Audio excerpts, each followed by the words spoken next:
Hola, soy Camila Ramírez, soy psicóloga y tengo una gran pasión y amor por los cómics, los videojuegos, las películas, las series y toda la cultura geek. Bienvenido a Comic Terapia.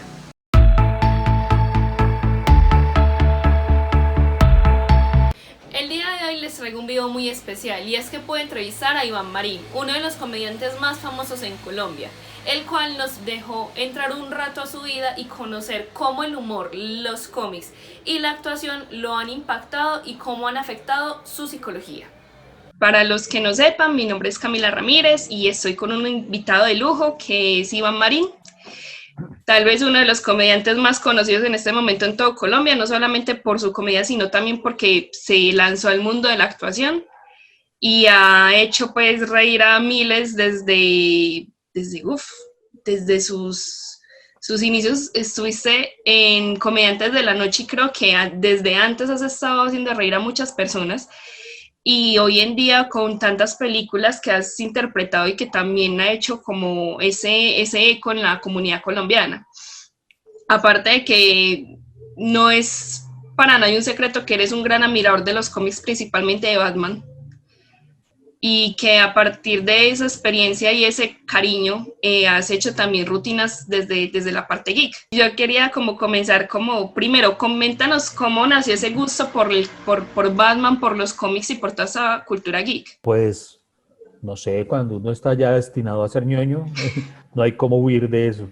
Sí. Básicamente, no, desde muy niño tuve, sí, no, desde muy niño tuve la influencia de mi papá. Digamos que en esa época, cuando yo era niño, no se conocía el término geek, ni era tan popular como es hoy en día en Colombia, era algo muy raro. A decir verdad, mi papá no ni siquiera puede decir que fuera geek, pero era un gran lector y entre las muchas cosas que leía, leía cómics.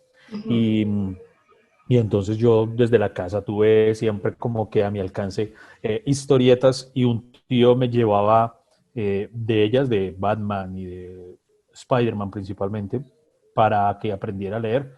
Y fue por medio de eso, de los cómics, como desarrollé mi amor por la lectura. Entonces desde ahí arrancó todo. Súper. Hay algo y es que has dicho en varios stand-up comedies y en varias entrevistas y en casi que cualquier lugar, has demostrado y has hablado acerca de tu amor por Batman. ¿Por qué naces principalmente ese amor por este personaje en concreto? Se lo atribuyo al hecho de que se estrenó cuando yo era muy niño. Bueno, no se estrenó, sino que de Adam West, la del Batman de los 60. Entonces, en ese instante, el poder ver en la pantalla al mismo personaje que yo estaba leyendo, pues hizo que en mi cabeza explotar y mitificar al personaje. Y ya después, conforme empiezo a leer cómics, empiezo a encontrarme con otro tipo de historias muy distintas a las de la serie que Uh-huh. empezaron a atraparme. Desde el aspecto psicológico, ¿cuál crees que es el impacto que tiene Batman en la comunidad? Uy, pues es innegable que tiene un impacto completamente mediático ya de entrada, porque es uno de los superhéroes más populares. Por ejemplo, en alguna oportunidad leí una estadística que decía algo más o menos como que para DC Comics, Batman, solo Batman, vendía casi que el 50% de cómics de DC Comics. Prácticamente Entonces, los digamos, tiene a entre todos flote. los otros personajes se repartían. Sí, exacto, sí, literalmente Batman también subsidia no solo a la Liga de la Justicia, sino también a DC Comics. Entonces, el impacto mediático de Batman siempre ha sido demasiado grande. No por nada han existido tantas cosas en cuanto a merchandising o series en torno a él, porque si lo ves bien, partiendo de la misma serie que te digo de Adam West, hubo otra, incluso antes que esa, en blanco y negro. Después, cuando explota todo a partir de las películas de Tim Burton, eh, que pues lastimosamente por un momento ocurrió con Batman, lo que suele ocurrir con las cosas cuando se vuelven excesivamente comerciales y es que ya solo buscan sacarles plata. Entonces ahí llegaron las películas de Joel Schumacher, Batman Forever y Batman y Robin, que podemos tal vez eh, pasar por alto esa doliente página, pero, Sí, pero es más, entonces uno dice siempre. como, si le voy a mostrar esto a mis hijos o a mis nietos o a cualquier público infantil, me salto esa etapa. Sí, total, incluso mi hijo es súper geek y creo no equivocarme, pero digo, Nico, que lo tengo aquí a mi lado. Nico, ¿tú has visto? O, Sí. ¿sí? ¿Sí las dos las has visto? No, no me creo que sí, pero Forever no. No, mira, es que el que. Y las de Tim Burton las has visto? ah, eso sí, Sí. sí. Ah, bueno. Mira, él es geek y yo creo que. Yo siempre he dicho que hay algo, un fenómeno que me parece muy chistoso. La más mala es Batman y Robin. Batman y Robin es muy mala. Sí. Eh, pero hay más gente que ha visto o que recuerda a Batman y Robin, creo que presidente por lo mala que fue. Entonces siempre he dicho por ejemplo, Val Kilmer es el Batman más negreado de toda la historia, porque casi nunca se refieren a él. Cuando tú ves que hay como esos típicos Batman, entonces dicen Ben Affleck, Christian Bale, Michael Keaton, pero nadie se acuerda de Val Kilmer. Sí, Pero sí, que la mayoría nos hemos fijado. Y eso que Batman Forever realmente no es mala. Realmente Batman Forever tiene cosas muy chéveres. sí, La mala es Batman y Robin. sino que también debemos pensar que está situada entre dos películas que tuvieron mucha polémica y esa fue como más, pues fue más debajeada, por así decirla. Sí, fue transición. Pero, volviendo a lo que tú haces, lo que me Uh -huh. un personaje completamente mediático, porque es que quién no conoce a... Igual, ahí hay que ponerlos en el mismo lugar. ¿Quién no conoce a Batman y a Superman? Algo que yo digo hoy en día cuando uno tiene que discutir con los niños ratas, es que hoy en día Marvel tiene muchos fans, pero a partir del UCM, No, antes del UCM nadie tenía ni puta idea quién era Iron Man. La gente conocía obviamente a Spider-Man y a Hulk, para de contar. Entonces, el UCM, que indudablemente es maravilloso, pero eso fue lo que hizo visible los personajes de Marvel, es decir, Marvel repito, discusiones en las que no ahondo, pero cuando le dicen, es que Marvel es mejor, yo le digo, ok, pero así que desde hace 10 años es mejor que DC. No lo discuto en cine. Yo digo, pero mano, pero DC fue el rey durante 30 años, ustedes apenas llevan 10. Entonces, porque DC... y además pues la calidad de historias siempre va, hay historias en DC que son fantásticas y hay historias en Marvel que son fantásticas y eso nadie lo puede negar. Sí, es que. Además que partamos de que la rivalidad, siempre hemos hablado, es una estupidez, porque la rivalidad es cosa de fans y de los fans, no de los buenos fans, sino de los fans bobos, cerrados, porque las mismas casas editoriales son amigos. ¿Cuántos escritores o ilustradores no han trabajado con compañías sin problema? ¿Cuántas colaboraciones no han hecho las compañías? Y sí, son los fans los que se agarran en esas discusiones bizantinas. Exacto. Ahora pasemos un poquito como a esa etapa de tú ser Batman, o sea, tú fuiste y le prestaste tu voz a Batman, ¿eso qué significó para ti?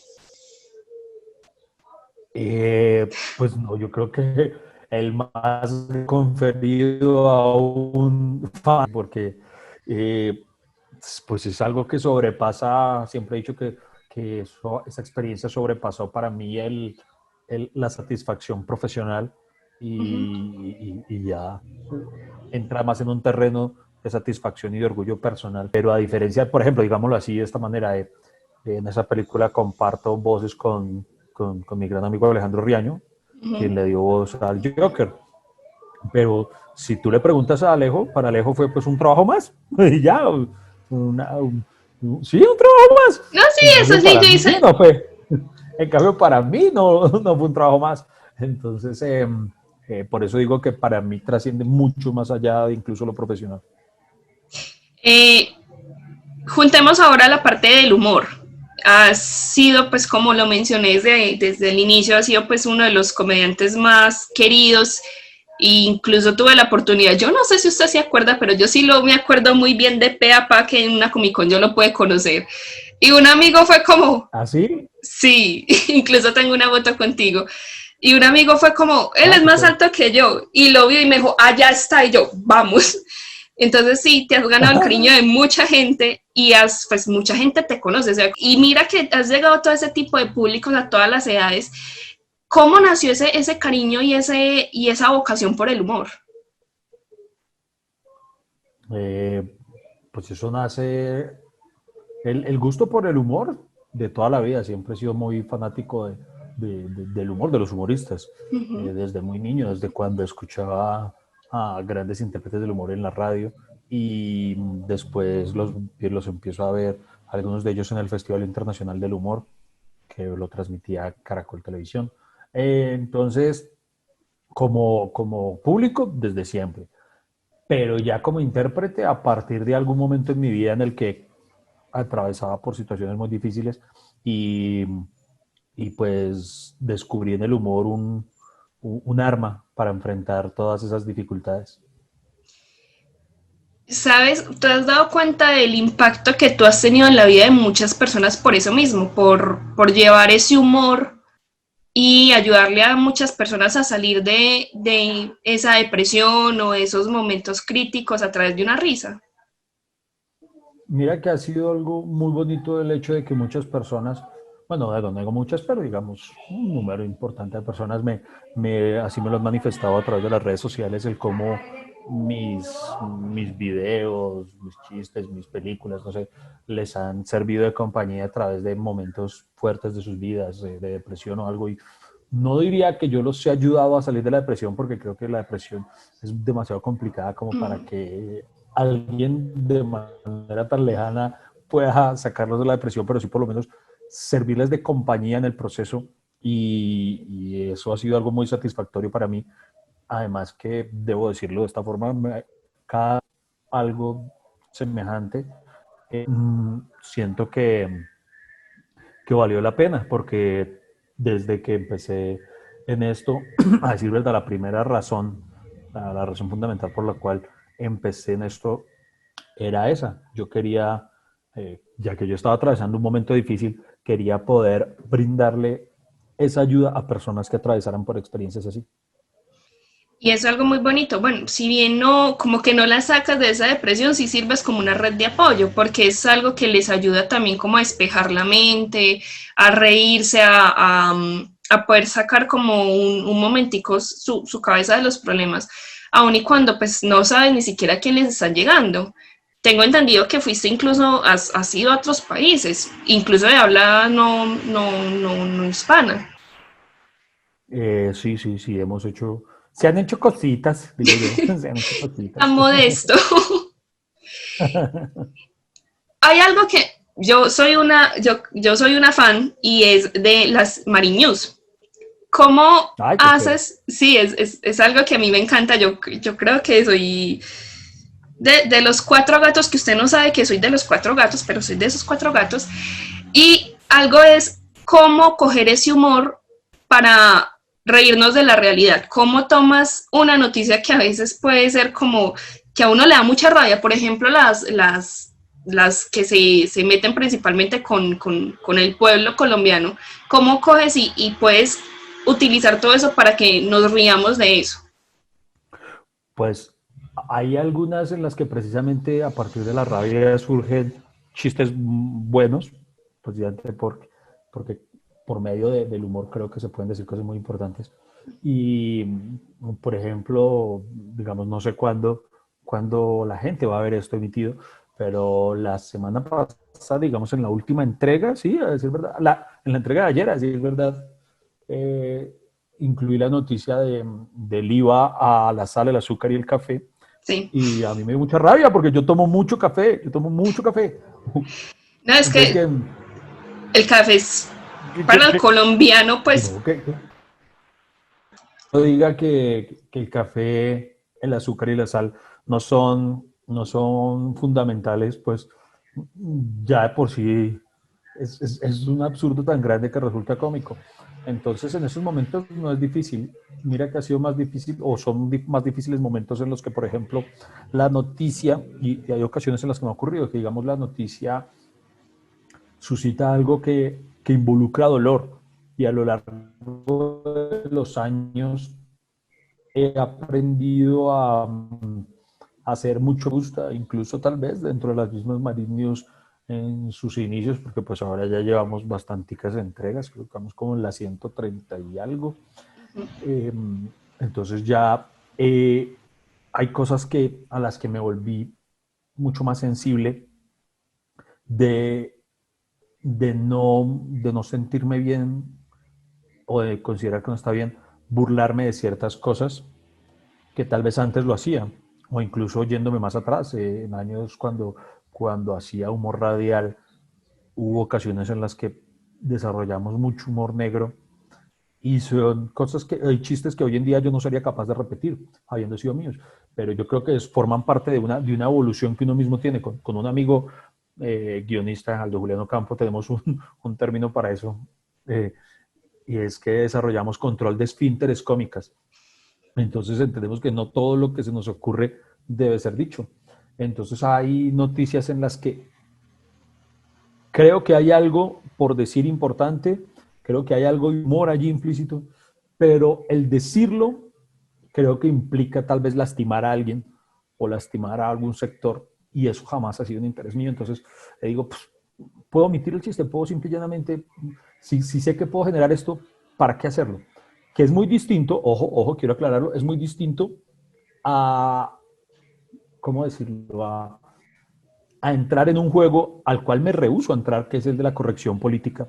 Que, ay, es que usted no puede decir eso. No, no, no, no. Yo no hago cosas que yo sé que estarían muy fuertes, pero hay chistes que yo sé que podrían indignar, más no porque el chiste sea fuerte, sino porque hoy en día indignan y joden por huevonadas. Ujú. Entonces, nunca voy a estar de acuerdo con que tengamos los comediantes, por ejemplo, o la misma sociedad, tener que dejar de referirse a ciertas cosas de cierta manera, porque ahora la sociedad, la generación de cristal dijo, ay, esto me ofende. No, eso es otra cosa. O sea, yo respondo por lo que digo, no por lo que tú entiendes. Y hoy en día hay muchas cosas que ya las asumen por otro lado. Entonces, si uno se pusiera a escribir el humor a partir de eso, no, todos los humoristas ya se habría acabado el humor, porque yo creo que aún no termino de sorprenderme de la cantidad de cosas tan huevonas por las que se me han indignado.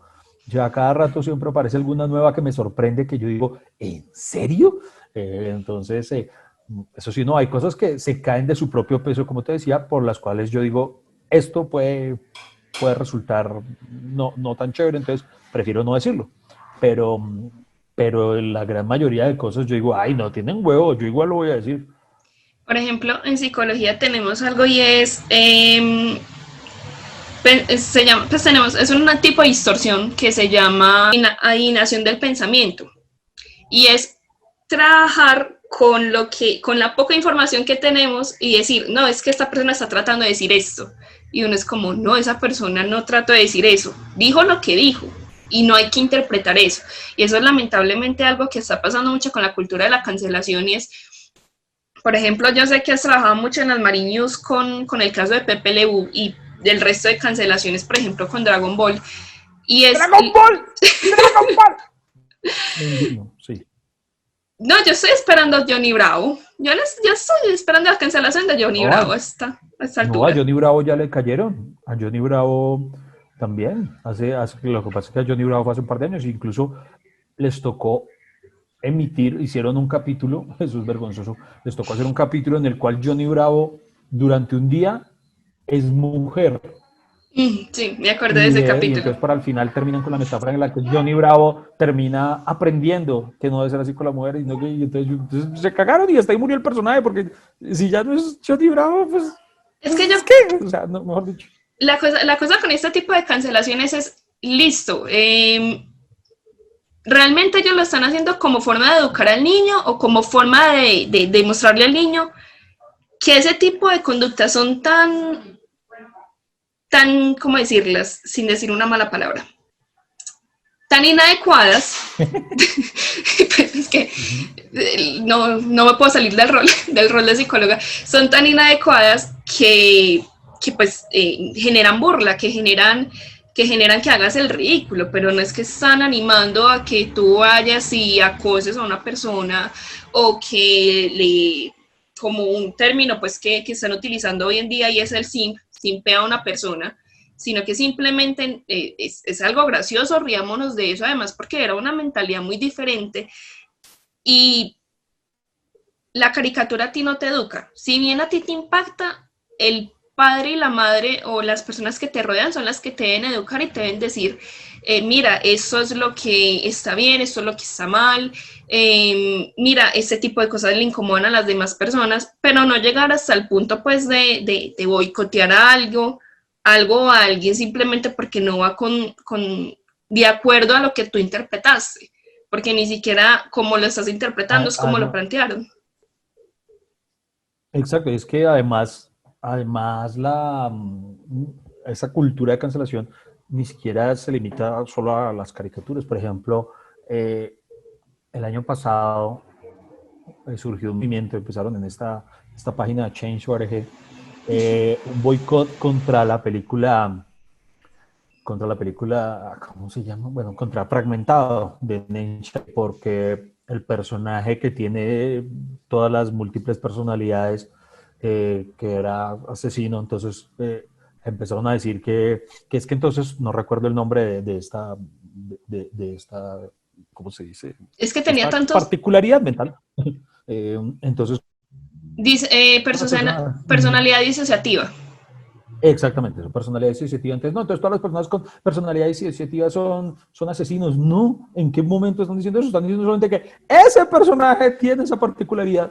Y entonces cuando entonces ya lo he dicho, ya no se puede hacer ninguna película, porque entonces, no, entonces Aníbal Lecter está estigmatizando a todas las personas que hayan nacido, no recuerdo cuál era la nacionalidad, pero entonces si es alemán, entonces todos los alemanes son como caníbales. No, o sea, yo no entiendo en qué momento asumen eso, o sea, ay, Dios mío. Es algo, Mejor me callo que me emputo. no, es algo complicado y la verdad es que si uno le pone a hablar de esto, nos tocaría hacer un live de al menos 3 horas, porque incluso Sí, sí. las personas que se ponen a hacer live de esto se quedan mucho rato, entonces sí, es una cultura que ustedes mismos como comediantes la tienen que vivir, porque pues el humor es subjetivo también, es algo bastante subjetivo. Totalmente. Uf. Eh, es algo que normalmente creo que ustedes, eso debe ser mucha presión y creo que debe impactar en el proceso creativo a la hora de crear una rutina. Sí, pero como te digo, si uno se pone a pensar todo eso, no sé lo que sería y jamás escribiría nada. No solo no escribiría nada, sino que no podría jamás expresarse en público, porque los sesgos son demasiado grandes, los que nos quieren poner. Pero yo creo que no hay que prestarse a ese. Te digo, hay cosas que se caen de su propio peso, Uh -huh. que hoy en día no, por ejemplo, para darte un ejemplo puntual, para que entiendan a qué me refiero. Por ejemplo, en los inicios de mi carrera, cuando yo escribía para un programa de humor, teníamos una sección y era humor negro, sí, era humor, sí, pero había una sección, algo que estaba enfocado muy en, ¿cómo lo digo? Mira, hasta hoy solamente referirme al tema me da pena, con los secuestrados, que tuvimos una época de secuestro muy fuerte en el país. Y hoy en día yo no sería capaz de hacer esos chistes que hacíamos en ese momento. Hoy en día entiendo que ya es una problemática demasiado puntual y ahí sí era muy fuerte. Independiente del chiste, sí podía ser bueno, pero era doloroso en el fondo, era doloroso. Entonces, ese tipo de chistes, por ejemplo, llegó un momento en el que ahí fue cuando surgió la expresión que te dije de control de esfínteres humorísticas, porque lo desarrollamos con mi amigo Aldo. Los dos éramos guionistas del mismo programa en ese momento, y entonces nosotros trabajábamos enlazados, cada uno desde su casa, vía Messenger. Entonces siempre estábamos conectados al Messenger. Entonces, cuando a alguno se le ocurría un chiste que le asaltaba la duda de si podía ser fuerte, se lo enviaba al otro y le decía, ¿qué opina de esto? Y si el otro decía, uy, mano, si estaba fuerte, entonces decimos, ahí está, estamos aplicando nuestro control de esfínteres humorísticas. Pero, pero asimismo te puedo dar otros ejemplos de todo lo contrario. Lo dicho, y eso, ojo, que estoy hablando de una época en la que ni siquiera existían redes sociales. Y sí, de Nosotros no Messenger, necesitamos que sí mucho. nadie. Exacto, Messenger, exacto. Entonces, nosotros no necesitamos que nos hiciera nada para que nosotros mismos llegáramos por nuestros propios medios a la conclusión de que era mejor no hacerlos.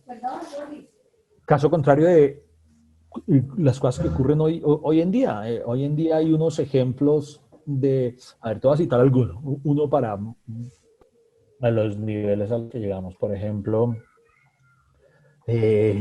cuando alguien, siempre he dicho, cuando alguien se quiere ofender, se va a ofender, independiente de todo. Por ejemplo, en una ocasión estaba yo no voy a decir ni siquiera cuál, para que después no, pero estaba en cierta ciudad e hice un chiste en un teatro lleno de personas de esa ciudad. Hice un chiste sobre el equipo de fútbol de esa ciudad, un chiste muy bueno, y el chiste hacía alusión a nunca se había ganado un título, lo cual no era ni siquiera una especulación, no es una sí, un hecho concreto. Nunca ha ganado una estrella, porque el chiste en torno a eso no tiene ninguna estrella, y ya, o sea, no dije el equipo es malísimo, nunca he dicho el equipo nunca va a ganar una estrella, no se merecen una estrella, no, siempre me limité a referirme a un hecho puntual, no tiene una estrella. Hice el chiste y fue un éxito en el teatro, todo el mundo se rió, lo publiqué, fue un éxito también en las redes, en donde se publicó, creo que en una Marine News fue, bueno, no sé. Pero de toda la gente que se rió con el chiste, salieron, los conté, 3 personas a putearme de una forma, pero así, de manera ciega. ¿Qué le pasa? No se meta con nuestro equipo, no sé qué, que es un perro. Y me decían, y yo, pero ¿por qué estás ofendido?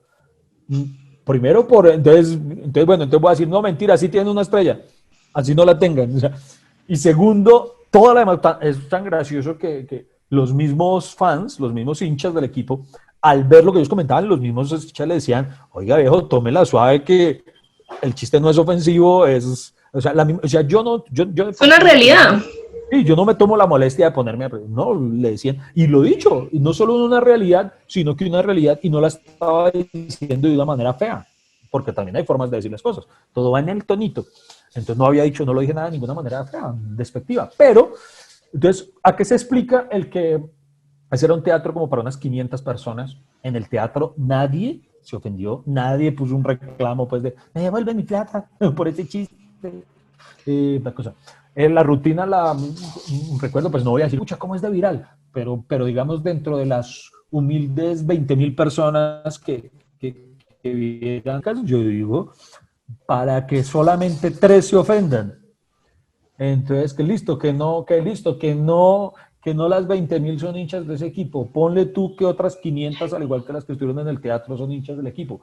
¿Por qué solo 3 huevones de 500 se sintieron ofendidos? Porque ellos quisieron sentirse ofendidos. No había ninguna ofensa en el chiste. Ellos fueron los que se quisieron sentir ofendidos. Entonces ahí es donde uno dice, el humor no se puede hacer pensando, uy, no voy a ofender, partiendo de una cosa que te aseguro que si yo me sentara a escribir con ese temor de, uy, no, mejor esto no lo digo porque no. Igual, alguien se ofendería por algo, porque la mayoría de casos que he ido descubriendo de cosas que se han ofendido, realmente nunca en la vida me imaginé que resultaran ofensivas para alguien. Yo dije que yo me sorprendía, yo, ¿cómo? Entonces, incluso si yo me sentara a escribir pensando, no, pero con esto no va a ofender, con seguridad haré un chiste que yo diga, no, está bien. ¿Y que va a ofender a alguien? A alguien se va a ofender por el chiste. Entonces, tampoco hay que entrar como en ese juego. Hay algo y es que tú estás, son muy poquitos los comediantes que han utilizado el humor y la cultura geek y tú la estás uniendo. ¿Cómo ha sido todo ese proceso? ¿Cómo has visto que recibido las personas este humor desde los superhéroes, desde lo geek, desde la cultura, por así decirla, y sobre todo pues las películas y las series? Bueno, el proceso fue primero que todo súper natural, o sea, no fue algo planeado, pensado, premeditado, no, sino que como precisamente siempre estuvo en mi vida eso, yo lo veía como algo normal y empecé a incorporarlo en un par de rutinas. Para sorpresa mía, pues calaron y yo, wow, vea pues, a quienes les gusta que yo hable de esto, porque repito, cuando yo empecé a hacer esto, ser geek no era popular como hoy en día. Hace 14 años jamás me habría imaginado que iba a estar conectado con alguien con afiches de Marvel atrás haciéndome una entrevista. Entonces, hoy en día ha habido una gran evolución Pero respecto a ello. tengo también de DC, por allá Ah, arriba. no, no, súper, no, yo quiero aclarar que yo no tengo nada en contra de los de Marvel, ¿no? Yo también soy Marvelita, pero bravo. Entonces, cuando empecé a manifestar ese gusto mío, a expresarlo, digo, a través de también mis rutinas y empecé a ver que funcionaban, empecé a darles cada vez más cabida y, y terminó sin querer, sin que fuera, repito, sin que fuera algo planeado. Así es como son las cosas en la vida. Hay cosas que he hecho súper planeadas, diciendo, no, es que con esto vamos a hacer esto porque vamos a lograr tal objetivo con esto y hacemos estudios de la cosa en cuestión y le hacemos y no pasa nada. En cambio, esto se fue dando natural y sin quererlo, sin buscarlo, sin pretenderlo, sin planearlo, se terminó convirtiendo en una parte de mi sello, de aquello por lo cual me referencian las personas. Incluso, yo sé que voy a mencionar mucho psicología, pero pues ese es como el plus que en este momento Es la idea, tengo. sí, claro. Sí. Uh-huh. Hay algo que en psicología positiva, que no es que todo el mundo sea feliz, sino que es trabajar acerca de las fortalezas de la persona. Y dicen, la teoría dice que todos tenemos, o para alcanzar esa plenitud hay que mantener el flow, dejarlo fluir. Y eso es algo muy chévere que, por ejemplo, tú estás comentando. Eso es un ejemplo supremamente claro y válido, porque mira que dejaste fluir la situación, no lo planeaste, fue algo que eran tus dos pasiones y mira, pues en este preciso momento has sido te invitan a la Comic Con, fuiste la voz de Batman, te invitaron si no estoy mal, al DC Fandom también te invitaron. Sí, eso fue otra cosa muy bonita que me pasó, por ejemplo, haber estado en un panel que se realizó en el DC Fandom, que fue muy especial para mí haber estado allí, incluido fue una reunión que se hizo, un número importante de actores de doblaje que han prestado su voz para Batman, entonces eso fue muy bonito. Incluso pues conociste a Ben Affleck, y si no estoy mal, a Henry Cavill y Gal Gadot, o Gal Gadot no fue a Sí, esa. sí, con a Gal Gadot y a hoy en día a su majestad Zack Snyder. Imagínese, eso es una experiencia que pues muchas personas no pueden decir como, uy, no, no solamente los vi, sino que los pude entrevistar. Sí, pero ha sido algo bonito, incluso, no sé cómo decirlo, se supone que no debería decir esto porque no suena profesional, pero es que hay muchas de esas cosas Se edita. que hasta gratis habría hecho, porque, porque soy fan, o sea, por encima de todo soy fan. Entonces, por ejemplo, un pasaje como muy claro de mi vida con respecto a eso fue precisamente cuando conocí a Ben Affleck.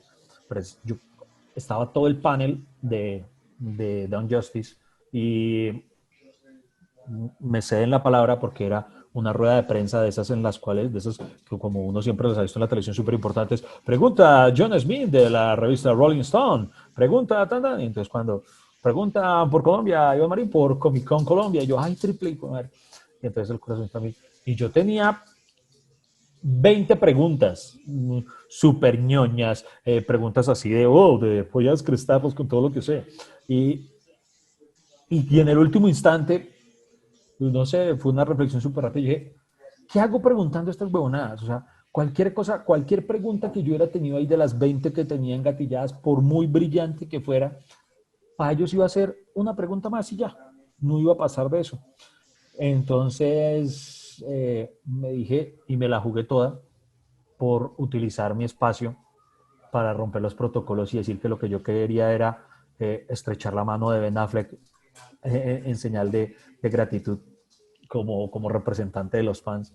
Y esa vaina, ese simple gesto que vuelve y juega, no fue planeado, sino que resultó espontáneo, Fluyó. resultó teniendo una trascendencia que si lo hubiera planeado, como si había planeado las preguntas, no habría pasado nada. Pero ocurre esto, tengo la experiencia, ahí surge la anécdota, pues, que es muy bonita en torno a eso. Y después, estando yo todavía en México, porque me quedé en México por coincidencias maravillosas del universo geek, al otro día se realizaba en México, eso fue en Ciudad de México, se realizaba la Mole Comic Con, la de México, y entonces decidí aprovechar y quedarme para disfrutarla.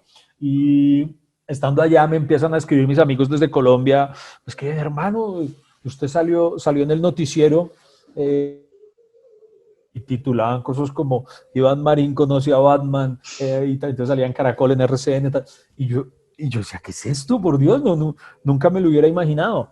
Entonces, eh, para mí como fan, pues hoy en día me tocó aprender a controlarme porque entonces ya como que cuando me envían a eso me piden que me controle. pero, pero ¿Recuerda lo que pasó con Ben Affleck? No lo repita. sí, No lo sí, repita. sí, no, básicamente, no, y es que mira, hay contratos que uno firma, eh, precisamente donde dice, por ejemplo, y yo les decía eso cuando me llamaron ¿cómo es que dice eso? A rendir indagatorio, no, rendir indagatorio, a los descargos porque pues sí, me ha saltado los protocolos, digámoslo así. Me dicen, Iván, entonces yo les dije, miren, me remití al contrato. El contrato decía, por ejemplo, que uno no les podía pedir fotos a ellos. Foto no le pedí. Yo le digo, el contrato en ninguna parte especifica que no debían. Entonces, pues, divertido. Y ellos en el fondo lo sabían, porque resultó siendo, como te digo, algo que terminó teniendo un alcance muy superior de lo que nos hubiéramos imaginado.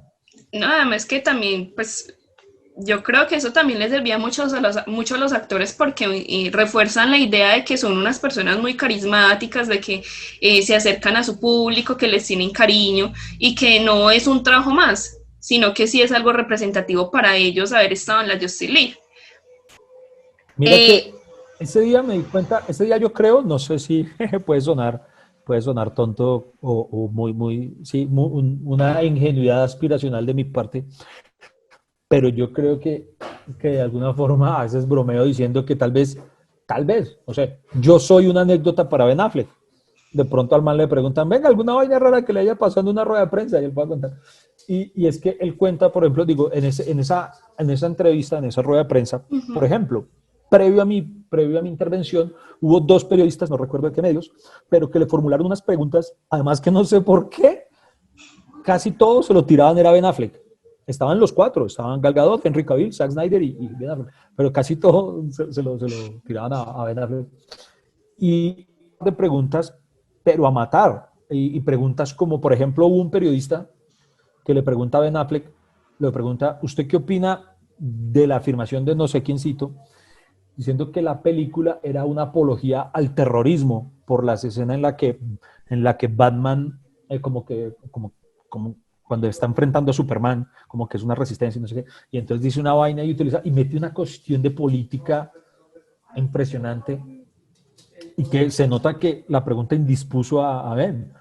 Uno, ¿para qué querer generar eso en un actor? Y entonces, cuando llega Arbenzion, yo creo que espero haberlo hecho, rompí el hielo, le di otro tono a la vaina, porque muchos se rieron, aplaudieron, de todo. Y después, cuando a él le volvió a tocar otra intervención, una respuesta, él hizo alusión a eso. Él estaba diciendo que para él era un trabajo más y que lo intentaba hacer como siempre lo hace, pero aunque para algunas personas tal vez es algo más importante. Entonces tal vez de alguna forma, no sé si yo haya sido el primero, es posible porque era el estreno de la película, aún no había tantos fans que lo hubieran visto. Ahí se empezó a dar cuenta de que para los ñoños, y eso es algo que un actor tal vez no ñoño, de que cuando un actor interpreta, es que somos un personaje más, no, sino que nuestra mente se convierte en algo mucho más cercano, mucho más especial y personal. Exactamente. Hay un tema que tal vez no se ha tocado mucho y es tu carrera como actor. ¿Cómo ha sido pues todo ese proceso de pasar de un escenario de stand-up comedy a las cámaras? muy, muy satisfactorio, muy bonito, de mucho aprendizaje, porque cada nuevo personaje me ha traído un reto diferente y siempre siento yo, no sé, quiero por lo menos creer eso me digo a mí mismo, que creo que he tenido una evolución a lo largo de cada una de las películas. Siento que, como ocurre con todo en la vida, cada vez se hace mejor, o es lo que uno espera. Entonces, siento que he aprendido mucho, que he tenido una evolución, que me... Cada película tiene un reto, cada película tiene un reto, bien sea por el personaje, o una escena que a uno, por ejemplo, acabamos de rodar una que se estrena en junio, que se llama No me echen ese muerto, por ejemplo, allí había una escena en particular que me estresaba mucho solamente pensar en ella en cuando tuviera que rodarla. Ujú. Y todas esas cosas son muy, muy, muy chéveres, son un aprendizaje y un crecimiento, el poder hacer cosas distintas de las que veníamos haciendo. Y en últimas es como dar como que todo termina encontrándose, porque lo primero que yo quise, bueno, no lo primero, porque lo primero que quise ser fue escritor, pero tal vez lo segundo en ese orden que quise ser fue ser actor. Antes que ser comediante, lo intenté y estudié, empecé a estudiar teatro y todo, pero la vida me fue llevando, me fue direccionando por el humor. Entonces, como que de alguna manera fue volver a encontrarse con esa posibilidad y bueno, pues hemos estado intentando hacerlo de la mejor manera. Obviamente aún nos falta mucho porque hay personas que sí se dedican como tal a la actuación de tiempo completo, por ende lo hacen mejor, porque obviamente uno es mejor en aquello que vive haciendo. Iván, quiero preguntarte, desde el aspecto psicológico, ¿cómo te ha impactado pues, las tres temáticas que hemos hablado durante toda la entrevista? O sea, ¿cómo te ha impactado ser geek? ¿Cómo te ha impactado el humor? ¿Y cómo te ha impactado tu carrera como actor? ¿Cómo me ha impactado ser geek? Me ha impactado de una manera eh, muy positiva. Creo en divertirme todo el tiempo, en no dejar de creer en la magia, en la fantasía, y creo que eso de alguna manera se lo he heredado a mis dos hijos. Mi hijo que ya vibra con esas mismas cosas, mi hija que tiene 9 años, pero hacemos todo lo posible por mantenerle, por conservarle viva la fantasía. Entonces yo creo que ha impactado de esa forma, además permitiéndome la conexión precisamente con mis ñoños del alma, con la gente que me sigue por esta razón, hace que el vínculo entre ellos y yo sea mucho más estrecho, tal vez, de lo que pudiera ser conmigo como comediante si no fuera geek. Entonces, eso me ha impactado de esa manera. El humor en mi vida impactó de la mejor manera y es precisamente salvándome la vida, porque cuando la depresión me estaba ganando la batalla y no había nada de todo lo que intenté que pudiera hacerme plantarle cara y ver que pudiera salir victorioso, llegó el humor a mi vida como arma y me salvó la vida, me dio una razón. Y la actuación me ha permitido una realización